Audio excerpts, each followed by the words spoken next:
तो कैसे बुझाएं, बचाएं तो कैसे बचाएं, आबादी बचाएं तो कैसे बचाएं। हमारी निगाहों से देखा है केमिकल डाला गया है, आग बुझने का नाम नहीं ले रही है। पानी डाला गया है, आग बुझने का नाम नहीं ले रही है। जहाज़ों से पानी बरसाए गए हैं, आग बुझने का नाम नहीं ले रही है। कई कई तरकीबें और कई कई मामलात से उसको बुझाने की कोशिश हुई है, मगर आग बुझने का नाम नहीं ले रही है। कुछ अंधभक्त थे, बोले मौलाना आप कैसी बातें कर रहे हो, अमेरिका के फला इलाके में आग बुझ गई, उस इलाके में आग बुझ गई, उस इलाके में आग बुझ गई। हमने कहा सुनो, अब मुंह छुपाकर अपनी हकीकत को छुपाओ मत, वरना पर्दा हटा दूंगा। कहा मतलब, हमने कहा आग बुझ गई। शाहपुर में ऐसा नहीं किसी भी इतने मुसलमान जितने यहाँ बैठे हैं इतने होंगे, है ना, बहुत है ना। अगर आ जाएं तो एक जम्मे गफीर हो सकता है, संभाले नहीं संभलेंगे या जगह कम पड़ जाएगी। लेकिन आप कहीं ना कहीं जहन में एक बात आ सकती होगी कि यार इतने लोग हैं, पूरा गांव है, अच्छा लिहाफ, अच्छी रज़ाई, अच्छे बिस्तर, सब खाना पीना खा करके मखमली बिस्तरों में पड़े अपने अपनी खर्राटे की नींद ले रहे हैं। यार हम तो बेवकूफ़ नहीं हैं, लेकिन मैं आपको बताऊं, हो सकता है कि आप ये सोचें, लेकिन आपका ये सोचना गलत है। इसलिए कि जितने यहाँ बैठे हैं ये पूरे गाँव में बेवकूफ़ नहीं, हकीकत ये है कि पूरे गाँव में अक्लमंद यही है। इसलिए कि अगर कोई सोचे कि मैं नहीं गया, कोई कहे कि मैं नहीं गया, इसमें मेरी बहादुरी है, तो ये गलत है। हुजूर की महफिल में वही आता है जिसे मदीने वाले मुस्तफ़ा बुलाते हैं। आप यहाँ आए हैं तो ये साफ है कि आप अपनी मर्जी से नहीं आए हैं, आपको आमना के लाल ने बुलाया है। और कारी नईम साहब क़िबला, मैं एक दिन पढ़े पढ़े ये सोच रहा था कि यार जिसे हुजूर बुलाते हैं वही आता है, तो जिसको बुलाया जाता है तो उसे पहले याद किया जाता है। भाई जब वो पहले जहन में आएगा तब ना हम उसको बुलाएंगे। तो पता ये चला कि आज मदीने के आका ने हमें बुलाया है, तो सिर्फ बुलाया नहीं है बल्कि हुजूर के जहन में हम गुनाहगारों का चेहरा भी आया है। तो बड़े अकीदे के साथ आजम खान नूरी ये कह रहा है बाबांगे दुअल कि अगर हुजूर अपनी महफिल में बुलाते हैं तो मेरा आना जरूर कबूल फरमाएंगे। इस अकीदे के साथ बैठे। हमारा अकीदा यह है कि हुजूर हमारी बातों को जोर से, हमारी बातों को सुन रहे हैं। देखिए हम मुसलमान हैं, हम क्या हैं, मुसलमान हैं। अल्लाह का बेपनाह एहसान है कि हम मुसलमान और हजरत इंसान हैं। जानवर नहीं है, पेड़ पौधे पत्थर नहीं है, मखलूक तो सब है, मगर हम अशरफुल मखलूकात हैं। करम बालाए करम है कि नहीं है। एहसान पर एहसान ये कि देखो रब ने कितना करम किया, हमने अपने रब के लिए क्या किया। शाहपुर वालों, अल्लाह रब्बुल इज़्ज़त ने कुरान में इरशाद फरमाया है, इन्ना दीना इंदल्लाहिल इस्लाम, बेशक अल्लाह के नज़दीक दीन सिर्फ मजहब इस्लाम है। कौन सा दीन है, मजहब इस्लाम।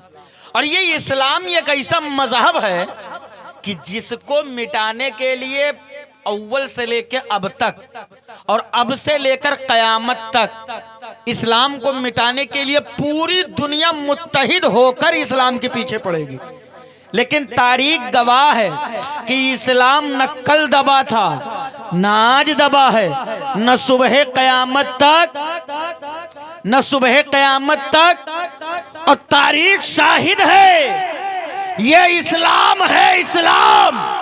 इसे हर जमाने में मिटाने की नापाक सही हुई, कल भी मिटाने की कोशिश, आज भी मिटाने की कोशिश, कल भी मिटाने की नापाक कोशिशें होती रहेंगी।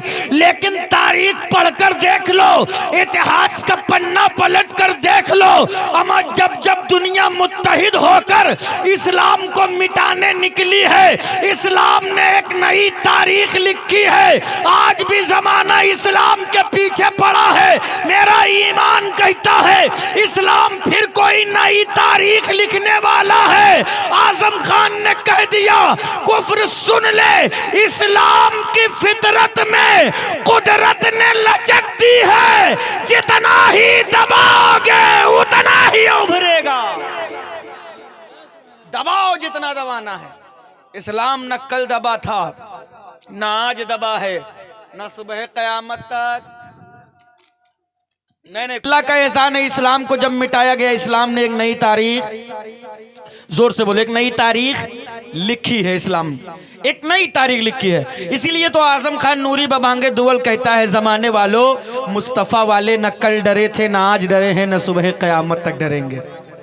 हम नहीं डरेंगे, हम नहीं डरेंगे। और मेरे इस्तकामत को देखना है, मेरे इस्तकामत को देखना है। ईमान वालों, अल्लाह के इज्जत की कसम खा के कहता हूँ, तुम सिर्फ मैदान अमल में उतर कर तो देख लो, पूरी दुनिया तेरे घुटनों में पड़ी नजर आएगी। घुटनों के बल दुनिया तेरे सामने पड़ी नजर आएगी, आप निकले तो मैदान में। लेकिन वजह यह है कि जलालत का तौक गले में अगर किसी ने डाला तो हमने डाला है। जलील हम हुए हैं अपने आप, हमने खुद को खार किया, खुद को रुसवा किया। दुनिया में कहां किसी माँ ने बेटा जना था कि इस्लाम की अजमत पर पत्थर चलाए। तारीख पढ़कर देख लीजिए, हमसे बड़ा इज्जतदार इस जमाने में कोई नहीं था। आज हम पसमानदा हैं। एक जमाना था कि दुनिया पसमानदा थी, आज तालीम को हमने दूर रख दिया, बालाए ताक कर दिया। तो उसका नतीजा क्या निकला है कि हम पसमानदा करार दे दिए कि जितना भी दबी हुई कौम जो है वो मुसलमानों की कौम है। एक ज़माना था कि अरब की सरजमीन पर यमन के शहजादे ऐसे हाथ फैला करके इल्म की भीख मांगते थे, वो पसमानदा थे। आज मशरिक में आप चले जाएं, मगरिबी तहजीब में आप देख लें तो पूरा मगरिब का इंसान सब तालीम याफ्ता हो गया है और हम इंग्लिश के लिए भीख मांग रहे हैं। हमारे पास तालीम नहीं बची। उसकी वजह जानते हैं क्या है? उसकी वजह यह है कि जलील हमने खुद को किया, हमने खुद को किया। हमने दुनिया को बताया कि हम तुमसे डरने लगे हैं, तब जमाने ने हमें डराया। जब तक हमने अपने आप को ताकतवर दिखाया था कि हम ताकतवर हैं, महसूस करो हम कौन हैं। अल्लाह की इज्जत की कसम खा के कहता हूँ मेरे अजीज, कोई मेरे करीब भी आने के लिए तैयार नहीं होता था। लेकिन आज क्या है? आज दुनिया कहती है सबसे ज्यादा डरा हुआ कोई है तो मुसलमान है। लेकिन कहो पलट कर, ना हम कल डरे थे, ना आज डरे हैं, न सुबह क़यामत तक, जोर से, न सुबह क़यामत तक। और जिसे मेरी इस्तकामत का अंदाजा लगाना हो, जिसे देखना हो कि मेरी निडरता कैसी है, वह हिंदुस्तान के इन मुट्ठी भर मुसलमानों को न देखे, एक नजर उठाकर जरा फिलिस्तीन को देख ले, जरा जोर से। अमा मुट्ठी भर मुसलमान, मुट्ठी भर ईमान वाले, दुनिया कहती है मैं सुपर पावर हूं, जमाना कहता है मैं सुपर पावर हूं, लेकिन तारीख गवाह है गजा के एक शहर को मैदान बनाने के लिए जालिमों ने न जाने कितने करोड़ का बम फेंका, न जाने कितने करोड़ों का खर्चा किया, न जाने कितने मिसाइलों तोप दागे, न जाने कितना ढेरों बारूद दागा, तब जाकर के कई महीने लगे हैं एक गजा को मैदान बनाने के लिए। लेकिन जब मेरे रब ने अपना नजरे कहर डाला है तो अमेरिका को मैदान बनाने में महीने नहीं लगे, सिर्फ 3 दिन लगे हैं। और तारीख पढ़िए, सिर्फ 3 दिन लगे हैं, 3 दिन। मुट्ठी भर ईमान वाले थे। कितने थे? मुट्ठी भर ईमान वाले। खाने को खाना नहीं बचा, घर जलाकर राख कर दिया गया है, वतन से बेवतन कर दिया गया है। छोटे छोटे शहजादों के जिस्म के टुकड़े बमो बारूद के धमकियों से, बमो बारूद के चपेट में आकर ऐसे बिखर गए हैं। सलाम करता हूं मैं फिलिस्तीन की माओं के जज्बात को, उनके इस्तकामत को।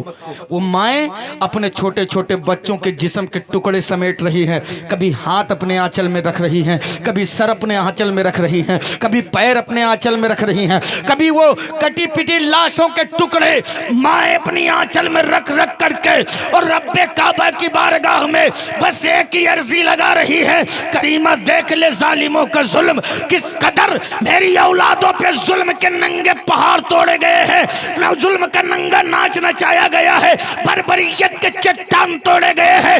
ए रब्बा देख ले किस तरीके से ईमान वालों की बस्तियों को जलाकर राख कर ढेर कर दिया गया है। ये अल्लाह मदद की उम्मीद है तो सिर्फ तेरी जात से है। उधर अमेरिका इस कदर ताकत के गुरूर में सनका हुआ था कि पूरी दुनिया से कह रहा था अगर सुपर पावर कोई है तो मैं हूँ, सुपर पावर कोई है तो मैं हूँ। और अपने इसी सुपर पावर के घमंड में कभी मुसलमानों की आबादियां जलाने के लिए इजराइल को बम दे रहा है, कभी बारूद दे रहा है, कभी गोला दे रहा है, कभी मिसाइल दे रहा है, कभी तोप दे रहा है। लेकिन जब आग के लपेटे में वो अमेरिका आया है तो मुस्तफा के आशिकों ने कहा था अमेरिका देख ले, अगर तू सुपर पावर है तो मेरा मौला सुप्रीम पावर है। नारे तकबीर, नारे रिसालत, नारे रिसालत, मसलके आला हजरत, जश्न शादी खाना आबादी, नारे तकबीर, नारे रिसालत। बहुत अच्छा, जरा लहक कर कहिए, अरे जरा जोर से बोले ना सुभान अल्लाह।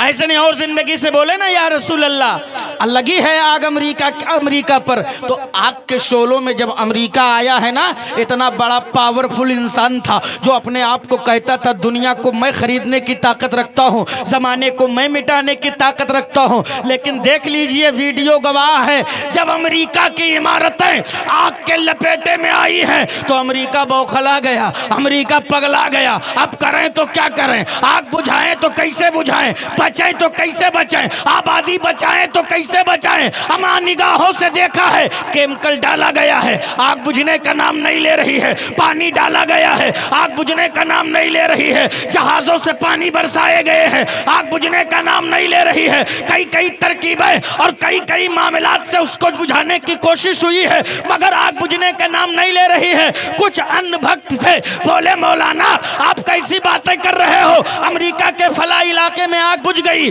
उस इलाके में आग बुझ गई, उस इलाके में आग बुझ गई। हमने कहा सुनो, अब मुंह छुपाकर अपनी हकीकत को छुपाओ मत वरना पर्दा हटा दूंगा। कहा मतलब, हमने कहा आग बुझ गई है, अरे देख नहीं रहे हो आग वही बुझी है जहां अल्लाहू अकबर की सदाएं बुलंद है।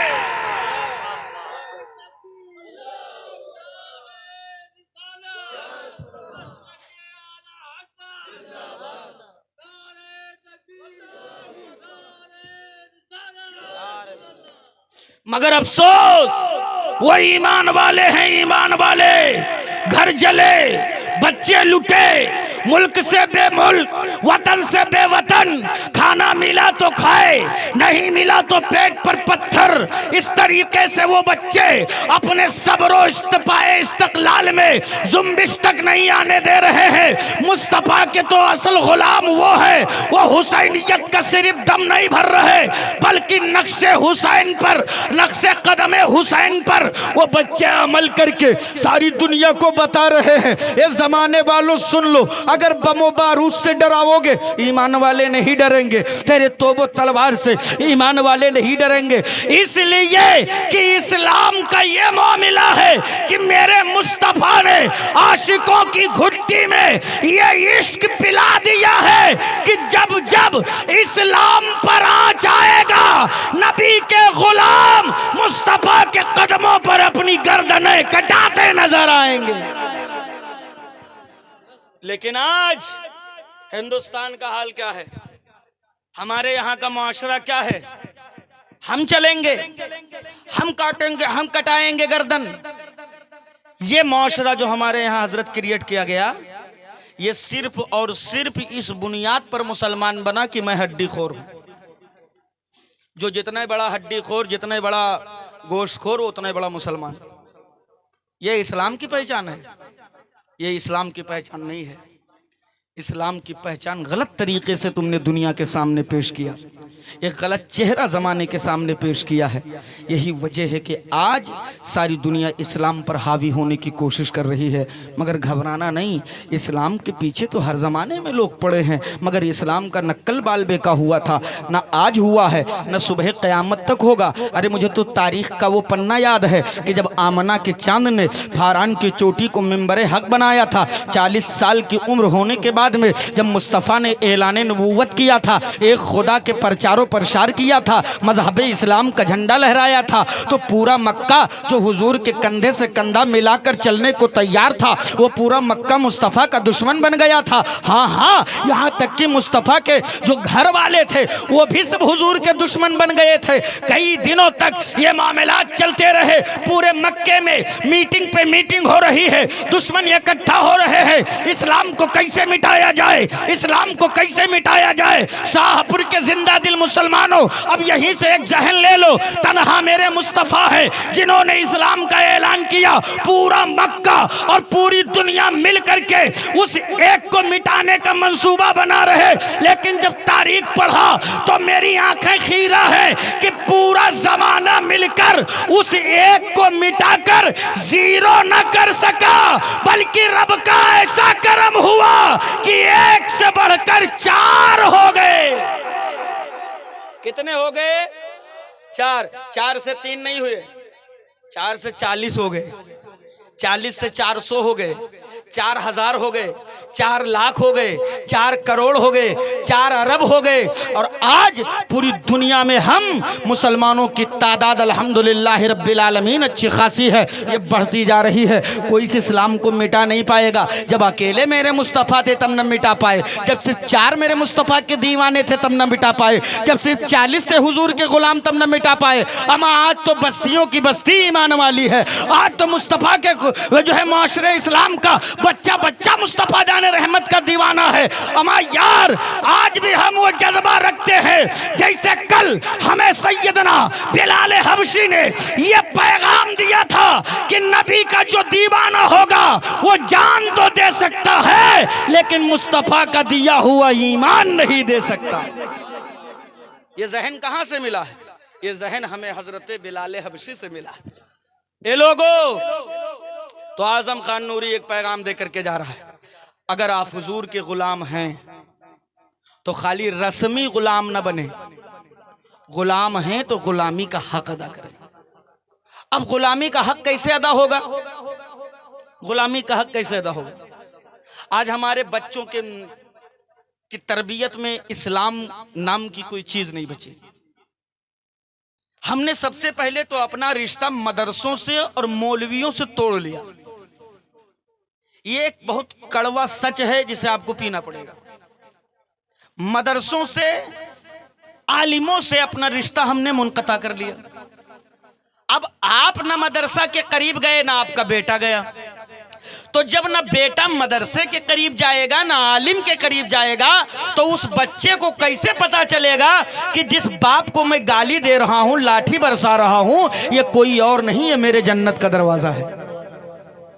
वो बच्चा कैसे समझेगा कि जिस माँ को मैं धक्के मारकर घर से बीवी की मोहब्बत में निकाल रहा हूं, ये हकीकत में एक औरत नहीं, ये तो मेरी जन्नत है। कैसे समझेगा वो बच्चा कि मेरी बहन मेरे लिए नेमत है, मेरी बीवी मेरे लिए मोहब्बत है, मेरा भाई मेरे लिए बाजू है, मेरा पड़ोसी, मेरे पड़ोसी का मुझ पर कुछ हक है? वो बच्चा कैसे समझेगा? तुमने अपनी शहजादों को और अपनी नस्लों को मस्जिदों से दूर करके, मदरसों से दूर करके, आलिमों से दूर करके, आलिम मदरसों को तुमने कुरान खानी का अड्डा बना दिया। आलिमों के चेहरे में आपने डाकू देख लिया कि मौलाना जितने होते हैं सब डाकू होते हैं। माफ़ कीजिएगा, मैं इसलिए नहीं कह रहा, मौलाना लोगों की दिफा नहीं कर रहा हूँ, लेकिन यह हकीकत है इसलिए बयान कर रहा हूं। कुरान खानी का अड्डा बना दिया। पारा मिलेगा, यहां से कुरान खानी के लिए बच्चे मिलेंगे, इसलिए हम चंदा देते हैं। ये लोगों, मदरसों को खाली कुरान खानी वो तो होनी ही है, मदरसा रहेगा तो कुरान खानी तो होनी ही है, लेकिन मदरसों को कुरान खानी का मकसद न दें। मदरसों को इसलिए चलाएं ताकि पढ़ने वाली नस्लें मैदान के गाजी बनते नजर आए, मस्जिद के नमाजी बनते नजर आए, बैतुल्लाह के हाजी बनते नजर आए। इसलिए नस्लें पढ़ाओ, नस्लों को कमाने का जरिया न बनाओ। जब नस्लें पढ़ी लिखी होंगी तो कमाई तो अपने आप से आप ही आ जाएगी। रब्बे काबा जो है रज़्ज़ाक़ है, अल्लाह रिस्क का मालिक है, रिस्क का इंतजाम परवरदिगार खुदे करेगा। कर देगा कि नहीं कर देगा? लेकिन अफसोस, कौन सा जुर्म है जो मेरी बस्तियों में नहीं है? कौन सा गुनाह है जो मेरी आबादियों में नहीं है? कौन से गुनाह के दलदल में मेरे मुसलमान माशरे का जवान फंसा नहीं है? अभी हाल ही में कोडरमा एक जगह पड़ता है झारखंड में, वहाँ की एक खबर है आज के 1 हफ्ता पहले की, वो हमारे कुछ मौलाना लोग वहीं हमारे साथी हैं, रहते हैं, उनका वहाँ घर है, उन लोगों से के ज़रिए से, वो सोशल मीडिया के ज़रिए से भी खबर मिली, फ़ोन करके हमने तहकीक भी किया कि एक बच्ची अपने घर से एक गैर मुस्लिम के साथ भाग गई। ये बर्बादी कहाँ से आई है? मेरे घर की बच्ची, मेरी शहजादी, मैंने पाला, मैंने पोसा, मैंने बड़ा किया, मैंने परवान चढ़ाया, और गई एक गैर मुस्लिम के साथ। तो कहीं ना कहीं कमी तो हमारे अंदर है कि नहीं? कमी क्या है? कमी वो सिर्फ इतनी है कि हमने अपनी बेटियों के हाथों से कुरान छीन कर रख दिया, उनके हाथों में मोबाइल का डब्बा थमा दिया। ये मोबाइल का डब्बा जानते हो, ये हकीकत में मोबाइल क्या है? चूहादानी समझते हैं? चूहादानी। तो आप चूहादानी बनाते हैं ताकि आप खेत की, घर की जितने भी चूहे हैं उन्हें हम उसमें कैद कर सकें। यहूदियों ने मोबाइल की शक्ल में चूहादानी बना करके तेरे लड़कों और तेरी नस्लों के हाथों में थमा दिया, ताकि इसको खुला छोड़ करके इस पर सोशल मीडिया की दवा है, ये इंस्टाग्राम की दवा है, ये दवा है, ये दवा लगा करके तेरी बेटियों की अजमतों का शोषण किया जाए। ये मोबाइल नहीं, ये ईमान का चूहादानी है। ये तेरी नस्लों की बेटियों को लाकर कैद करके उनके आबरू को बाजारों में नीलाम करने का मंसूबा बनाया गया। बचाओ नस्लों को, बचाओ बेटियों की अजमत को। तो बेटियों की अजमत कैसे बचेगी? बेटियों की अजमत कटोरा लेकर हाथ में जहेज के नाम पर भीख मांगकर नहीं बचेगी। 250 बारात की नौटंकी दिखाकर नहीं बचेगी। 25 गाड़ी ब्लैक कलर की स्कॉर्पियो ले जाकर नस्लें नहीं बचेंगी। नस्लों को बचाने के लिए नस्लों के हाथों में कलम थमाना पड़ेगा। क्या थमाना होगा? कलम थमाना होगा। छीनो मोबाइल, पाबंदी लगाओ अपनी बच्चियों के घरों घरों में। जवान औरतों के हाथों से मोबाइल छीनो। वो कैसा शौहर है जो अपनी बीवी के मोबाइल पर नजर न रख सके? वो कैसा बेटा है जो अपनी मां के तरबियत का ख्याल न रख सके? वो कैसा भाई है जो अपने घर में बीवी को, बहन को मोबाइल चलाने से न रोक सके? वो कैसा बाप है जो अपनी बेटी की करतूतों पर निगाह न रख सके? छीन लो, बचाना है तो छीन लो, अभी वक्त है। नस्लों के हाथों से मोबाइल छीनकर बेटियों के हाथों में कुरान थमाओ। उन्हें जब जिंदगी में कोई वाकया, कोई किस्सा सुनाओ तो किसी नाचने वाले के ड्रामे न सुनाओ। गोद में खेलने वाली बच्चियों को सैयदा खातून जन्नत का किरदार बताओ, सैयदा ज़ैनब का किरदार बताओ, ताकि दुनिया जब तेरी बेटियों के आबरू पर गंदी नजर डाले तब तेरी बेटियां अपने तेवर में तेवर सैयदा ज़ैनब शामिल करके दुनिया को ये जवाब दे सकें कि हम बाजारू कौम से ताल्लुक नहीं रखते हैं, जो हम अपने जिस्म का सौदा सरे बाजार कर देंगे। हमें तो मिजाज करबला से मिल गया है कि नस्लें लुटाए तो लुटा दो, मगर अपने हाथों से पर्दे का दामन न छूटने दो। लेकिन अफसोस, दिल के फफोले जल उठे सीने की दाग से, इस घर को आग लग गई घर के चिराग से। दुनिया में कहां किसी माँ ने वो बेटा जना था जो इस्लाम की अजमत पर पत्थर चलाए। हमने मौका दिया है, मेरी आबादियों से चला है मजहब इस्लाम के दामन पर पत्थर। कौन सा जुर्म है जो मेरी बस्तियों में नहीं? कौन सा गुनाह है जो मेरी आबादी में नहीं? अफसोस के साथ कहना पड़ रहा है मुसलमानों, हमारे पहले सुबह सुबह के वक्त जब फजर की नमाज पढ़ के बाहर निकलते थे ना, हम लोग छोटे छोटे थे, तो कहीं ना कहीं हमारे आबादियों में घरों से सुबह सुबह माँ बहन बेटियों की कुरान पढ़ने की आवाज़ आती थी। आज क्या हाल है? कहीं दूर दूर तक कुरान की तिलावत का पता नहीं है। और हम मौलवी साहब आप तावीज दे दें, आप गंडा दे दें, आप फलाना दे दें, आप ढकाना दे दें, अब इसी से बरकत आए। लेकिन याद रखना ये कुरान है, कुरान। बस एक आखिरी बात बताकर मैं अपनी जगह लूं।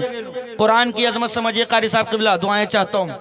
कुरान, एक बाप जब बीमार हो जाए, लाइलाज हो जाए, डॉक्टर्स मना फरमा दें, ले जाओ अब इसको, जितना जिएगा जिएगा इसकी खिदमत करो, जितना जिएगा जिएगा खिदमत करो। जब एक इंसान मौत और जिंदगी की आखिरी जंग लड़ने लगता है ना, तब अगर कोई दरवाजा दिखाई देता है तो वो मदरसों के दरवाजे हैं, है कि नहीं है? भागे कारी नईम साहब क़िबला, जल्दी घर चलिए, अब्बा मौत और जिंदगी की आखिरी सांसें गिन रहे हैं, अब्बा मौत और जिंदगी की आखिरी जंग लड़ रहे हैं। कारी नईम साहब क़िबला ने कहा मगर सुनो, ये मेरा घर है या मदरसा है, ये क्लिनिक नहीं है, हॉस्पिटल नहीं है, यहाँ इंजेक्शन नहीं दिया जाता है, यहाँ इंजेक्शन और मेडिसिन नहीं दिए जाते हैं, यहाँ कुरान की तिलावत होती है, यहाँ बच्चों को आलिम बनाया जाता है। तेरा बाप बीमार है, हॉस्पिटल लेके जा, डॉक्टर की ज़रूरत है, इंजेक्शन की ज़रूरत है, दवा की ज़रूरत है, बोतल की ज़रूरत है, मेडिसिन की ज़रूरत है, ट्रीटमेंट की ज़रूरत है, अच्छे हकीम की ज़रूरत है। कहा मौलाना अब सारे हकीमों ने जवाब दे दिया, अब मेरे बाप को किसी दवाई की ज़रूरत नहीं है, अब उसे कुरान की ज़रूरत है। का मतलब, का हजरत मतलब साफ है, चलो तिलावत कर दो, सूरे यासीन पढ़ दो, ताकि अब्बा की रूह आसानी से निकल जाए। बोलो बुलाते कि नहीं बुलाते? बुलाते हैं कि नहीं बुलाते?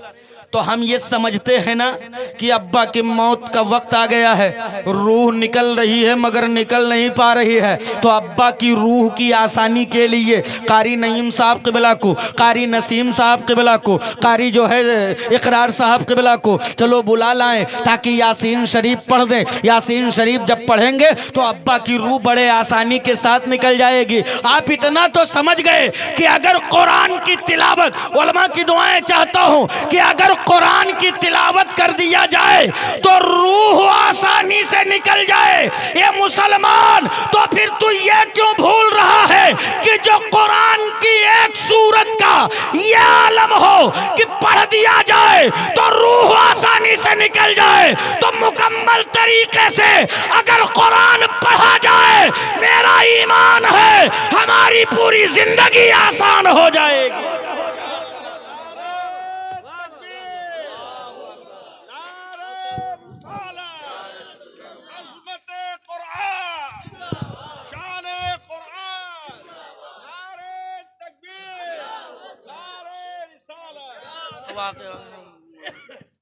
लहक कर बोलो, अरे और जोर से बोलो ना सुभान अल्लाह, और लहक कर बोलो या नबी अल्लाह। सुनिए, ये है अजमत कुरान।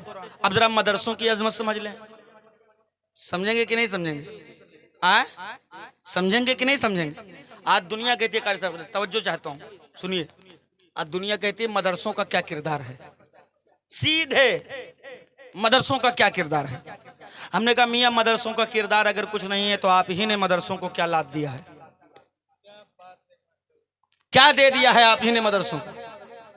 अरे दुनिया ने जब भी अपने जेब ढीले करे हैं ना, तो मदरसों के लिए नहीं, कॉलेज और यूनिवर्सिटियों के लिए। बैनुल अक़वामी इमदाद मिले हैं तो मदरसों के लिए नहीं, कॉलेज और यूनिवर्सिटियों के लिए। हुकूमत की छतरी और सरपरस्ती किसी को मिली है तो मदरसों को नहीं, कॉलेज और यूनिवर्सिटियों को मिली है। बड़े बड़े मुराआत मिले हैं किसी को तो मदरसों को नहीं, कॉलेज और यूनिवर्सिटियों को मिले हैं। दुनिया में जितने लोगों ने जिस तरीके से भी इमदाद किया वो मदरसों को नहीं किया, कॉलेज और यूनिवर्सिटियों को किया। अब होना तो ये चाहिए था, रिजल्ट तो ये होना चाहिए था कि जब इतना सपोर्ट कॉलेज और यूनिवर्सिटी को मिला तो कौम मुल्क का हर दूसरा आदमी को इंजीनियर होना चाहिए था, हर तीसरे आदमी को बैरिस्टर होना चाहिए था, हर चौथे आदमी को IAS होना चाहिए था, हर पांचवें आदमी को जज होना चाहिए था, हर छठे आदमी को वकील होना चाहिए था, हर सातवें आठवें आदमी को जो है डॉक्टर और इंजीनियर होना चाहिए था। लेकिन उसका मामला 0 बटा सन्नाटा है। कॉलेज और यूनिवर्सिटियों का दूर दूर तक हमें कोई रिजल्ट नजर नहीं आ रहा है। अब आए जरा अपने मदरसों का हाल देखें। कुर्बानी की खाले मेरे आलिमों ने जमा किए हैं, ज़कात के चंद टुकड़े मेरे आलिमों ने जमा किए हैं, तेरे घर घर जा करके उश्र का गल्ला मेरे आलिमों ने इकट्ठा किया है, फितराना मेरे आलिमों ने इकट्ठा किया है, ज़माने का तंज मेरे आलिमों ने बर्दाश्त किया है, दुनिया की तनकीदें मेरे आलिमों ने बर्दाश्त की है, ज़माने का जबर मेरे आलिमों ने बर्दाश्त किया है, दुनिया का जुल्म मेरे आलिमों ने बर्दाश्त किया है। लेकिन उसके बावजूद इन कौम ने मेरे आलिमों को क्या दिया? इतना आलिमों ने किया, कौम ने आलिम को क्या दिया? दकिया नूस इन्हीं को कहा गया है, लुटेरा इन्हीं को कहा गया है, फराडी इन्हीं को कहा गया है, जालिया इन्हीं को कहा गया है, बवाली इन्हीं को कहा गया है। हाँ हाँ, मगर इतना जबर और जुल्म को बर्दाश्त करने के बावजूद भी अब आओ मदरसों का रिजल्ट देख लो, अब आओ मदरसों का किरदार देख लो। मदरसों का किरदार यह है, अगर आज बेटा माँ के कदमों में जन्नत ढूंढ रहा है, यह मदरसों का किरदार है। बहन को हक दे रहा है, यह मदरसे का किरदार है। मस्जिदों से अल्लाहू अकबर की सदाएं बुलंद है, यह मदरसों का किरदार है। मस्जिदें सजदों से आबाद हैं, यह मदरसे का किरदार है। खानकाहों में अल्लाहू अकबर की अल्लाहू की सदाएं बुलंद है, यह मदरसों का किरदार है। आज गद्दी नशीन जो बने बैठे हैं, यह सब मदरसों का किरदार है। तारीख पढ़ लो, जहां जहां मुस्तफा के गुलाम परेशानी में आए हैं, तो जब उन्हें बचाया गया है, जब तारीख पढ़ा गया है, तो पीछे कोई ना कोई मदरसा या कोई ना कोई आलिम आपको जरूर खड़ा मिला है।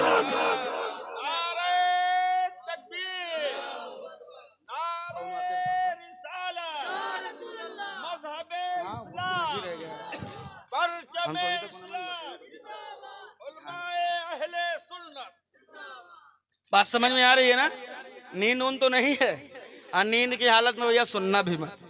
हाँ, इसलिए कि एक औरत ने रात में मोबाइल चार्ज पे लगा दिया, कि मोबाइल बहुत खतरनाक चीज़, हमने पहले बताया।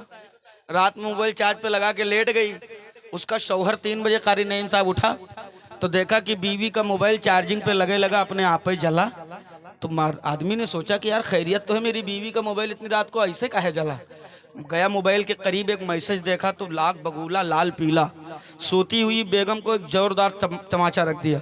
बीवी उठ के बेटी का अल्लाह के बंदे खैरियत है? सोतम कौन सा जुर्म होगा? का पहले ये बताओ तुम्हारे मोबाइल पे मैसेज किसका आया है? कहीं का मैसेज आया है? हो ही नहीं सकता। कहीं मैसेज आया है ब्यूटीफुल, कहीं लाओ दिखाओ, ऐसा कैसे हो सकता है? शौहर ने मोबाइल लाकर बीवी को दिखाया तो बीवी का माथा बिल्कुल एकदम गर्म। शौहर को एक चमाट रखा, का नींद खत्म हुई? कहाँ का? अब पढ़ो का लिखा है? कहने तो ब्यूटीफुल नहीं तो बैटरी फुल लिखा है, हो है ना? तो पता ये चला कि वो चार्जिंग पे लगा था, बैटरी फुल का मैसेज। तो ऐसे तो नहीं है कि कुछ हम कह जाएं आप कुछ समझ जाएं। बात समझ में आ रही है ना?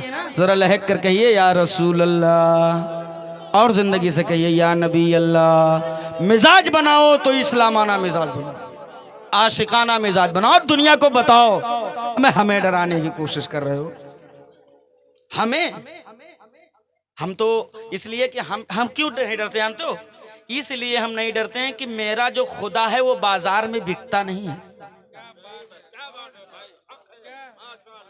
और ना मेरे खुदा को बंदों ने बनाया है। मेरा खुदा तो वो है जिसने सारी कायनात को बनाया है, और तारीख मेरे निगाहों इतिहास गवाह है। मचल कर कहिए या रसूल, और जिंदगी से कहिए हम न कल डरे थे, ना आज डरे हैं, न सुबह क़यामत तक, जोर से न सुबह क़यामत तक डरेंगे। और मेरे मुस्तफ़ा जाने रहमत ने हम गुलामों की घुट्टी में जामे शहादत पिलाया। बोलो पिलाया है कि नहीं पिलाया? पिलाया है कि नहीं पिलाया है? अमर डरे वो जिसे अगले जन्म में कुत्ता बिल्ली चूहा बन के पैदा होने का खतरा हो। हम 7 जन्म लेके नहीं आए हैं, हम बस 1 जन्म लेके आए हैं। हमें 1 जिंदगी मिली है, और वो भी हुजूर के कदमों पर कुर्बान करने के लिए मिली है। और जब दुनिया ने मेरी औलादों के बाजुओं पर थर्मामीटर लगाकर रिसर्च चलाया, तो मुस्तफा वालों ने कह दिया मियां सुन लो, हम तुमसे डरेंगे भी नहीं। इसलिए नहीं डरेंगे कि मेरे बुजुर्गों ने कह दिया कि जिंदगी ये नहीं है किसी के लिए, जिंदगी है नबी की, नबी के लिए। ना समझ मरते हैं जिंदगी के लिए, जीना मरना है सब कुछ नबी के लिए। अब करम वालाए करम, अल्लाह ने दर वो दिया जिसे हम और आप सैयदे सालार की चौखट कहते हैं। बोलो मिला है दर कि नहीं मिला है? मिला है कि नहीं मिला है? हम काहे डरेंगे किसी से? हम काहे डरें किसी से?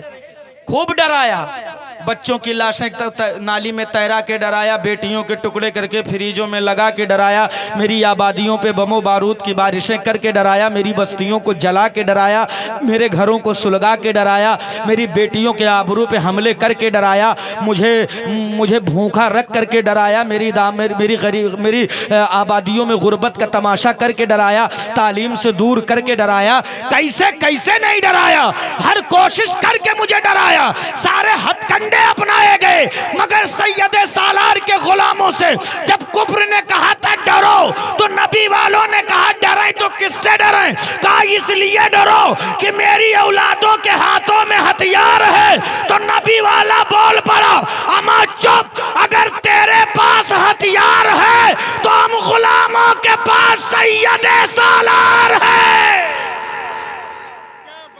हम नहीं डरेंगे, हमारे पास सैयदे सालार है बस। लेकिन बहराइच शरीफ से अकीदत पे उतना है कि जब तक बकरा खाते हैं, हाँ खूब लूटते हैं नाम के बकरा, लेकिन अफसोस पूरा साल बहराइच जाते हैं जब तक किसी के यहाँ से फातिहा न जाए या फातिहा पढ़ने नहीं जाते। मुंबई से आ रहे हैं, महाराष्ट्र से आ रहे हैं, कलकत्ता से आ रहे हैं, बिहार से आ रहे हैं लोग, हम यहीं रहकर नहीं जा पाते। अरे वो तो इतना देते हैं संभाल नहीं पाओगे, किसी को मिला हो ना मिला हो, मुझे तो इतना मिल गया है कि अल्हम्दुलिल्लाह रब्बिल आलमीन, जितना मुझे मिल गया मुझे उम्मीद है इतने में हमारी नस्लें खाती रहेंगी। आज के 1.5-2 साल पहले ये कारी साहब किबला हमको कोई नहीं जानता था, मगर चौखट पर गया, हमने कहा गैरों के भी दामन भरे जाते हैं, मैं तो आपका अपना हूँ, गुनाहगार ही सही, पापी ही सही, मुजरिम ही सही, मगर हूँ तो आप ही का। खाली दामन मैं भी लेकर आया हूँ, बगैर भरे मैं भी वापस जाऊंगा नहीं। मौला अली के शेर का डर है, वहां से कब कौन खाली हाथ वापस आया करता है। मेरे आका सैयदे सालार ने मुझे इतना नवाजा कि 2 साल का अरसा लगा है अल्हम्दुलिल्लाह हिंदुस्तान के मुख्तलिफ सूबों तक अल्हम्दुलिल्लाह रब्बिल आलमीन जाना हुआ, तहदीस नेमत के तौर पर। यह सब मेरे बादशाह सैयदे सालार का सदका है, वरना मेरी किसी ने कहा था मौलाना साहब लगता है कि आपके पीछे किसी बहुत बड़े आलिम का सपोर्ट है, आपके गांव या रिश्तेदार का। हमने कहा मौलाना एक बात सुनिए, मेरे गांव की बात कर रहे हो कि मेरे गांव का कोई बहुत बड़ा आलिम होगा? तो गांव बहुत दूर की बात है, मैं अपने खानदान और गांव का सबसे पहला मौलवी हूँ, पूरे गांव का मैं पहला मौलवी। तो इलाका या गांव सपोर्ट करे बात जो है मामला ही नहीं बन पड़ता है। तो कहा फिर कैसे मिला? हमने कहा मेरा बादशाह सोया है ना सरजमीन बहराइच पर। अरे कोई भी जाए वहां से तो इतना मिलता है कि औकात नहीं देखा जाता है, वहां दिल देखा जाता है, वहां अकीदतें देखी जाती हैं। तो आप दयारे गाजी में जाया करें, वहां से मांगा करें। जब मुसीबतें घेर लेना तो चौकीदार, ठेकेदार, मालदार, बिजनेसमैन, प्रधान, बीडीसी, फलाने ढकाने के दरवाजे न छोड़ो, न पकड़ो। दरवाजा पकड़ना है तो सिर्फ मौला अली के बेटे का पकड़ो, इसलिए कि सारी दौलतें, सारी इज्जतें जहां से मिलती हैं वो सैयदे सालार मसूद गाजी की चौखट है ना। अली के लाल हैं वो माशाअल्लाह। और अल्हम्दुलिल्लाह रब्बिल आलमीन अली के ऐसे लाल हैं कि जब सरजमीन बहराइच पर मेरी नज़र पड़ी है ना तो आज़म खान नूरी की निगाहें दंग। हमने कहा यार बहराइच की सरजमीन पर मेरे गाजी ने करबला का नक्शा उतार दिया है, सुभान अल्लाह। बहराइच की सरजमीन पर करबला का नक्शा। दुनिया ने कहा मौलाना आजम बड़ा दावा कर रहे हैं, उन्होंने कहा दलील भी मजबूत मिलेगी इंशाअल्लाह। का मतलब हमने कहा इतिहास पढ़ो, तारीख पढ़ो, हमारी कलाई न पकड़ो, तारीख पढ़ो। का कैसे? हमने कहा जब करबला की तारीख पढ़ोगे तो आपको पता चलेगा कि करबला की सरजमीन पर एक हुसैन को मिटाने के लिए, एक हुसैन को कत्ल करने के लिए 22,000 का लश्कर आया था। कितना बड़ा? जोर से कितना बड़ा? 22,000 का। एक हुसैन का मुकाबला करने के लिए 22,000 का लश्कर करबला में उतरा। लेकिन पढ़ लो तारीख बहराइच, एक सैयदे सालार को कत्ल करने के लिए 1, 2, 4, 6, 10 नहीं 22 राजाओं की फौज बहराइच से लेकर घाघरा घाट तक, जहां तक निगाह गई है सिर्फ इंसानों का समंदर, हर हाथ में चमकती तलवार, हर तलवार का मकसद कत्ले सैयदे सालार। कुफ्र ने कहा था मसूद इलाका छोड़ दो, गर्दन बचानी है, मुल्क छोड़ दो, जान बचानी है, इलाका छोड़ दो। जब गर्दन काटने की धमकी मेरे मसूद गाजी को दी गई, आ गया कछारे हैदरी के शेरे नर को जलाल तेवरे शब्बीरी में बोल पड़े, जालिमो अरे गर्दन काटने की धमकी किसे दे रहे हो? क्या तुम्हें पता नहीं है मेरा रिश्ता किस खानदान से है? अरे मेरा रिश्ता तो उस खानदान से है जहां गर्दनें कट भी जाती है तो नेज़ों पे चढ़कर कुरान पढ़ा करते हैं। मेरा रिश्ता उस खानदान से है तो मुझे गर्दन काटने की धमकी न देना। यही जज्बा सैयद सालार ने हमें दिया है। हम किसी की तलवारों के धार से नहीं, हम न किसी के खून की होली से डरेंगे, हम डरेंगे तो सिर्फ अपने परवरदिगार से डरेंगे।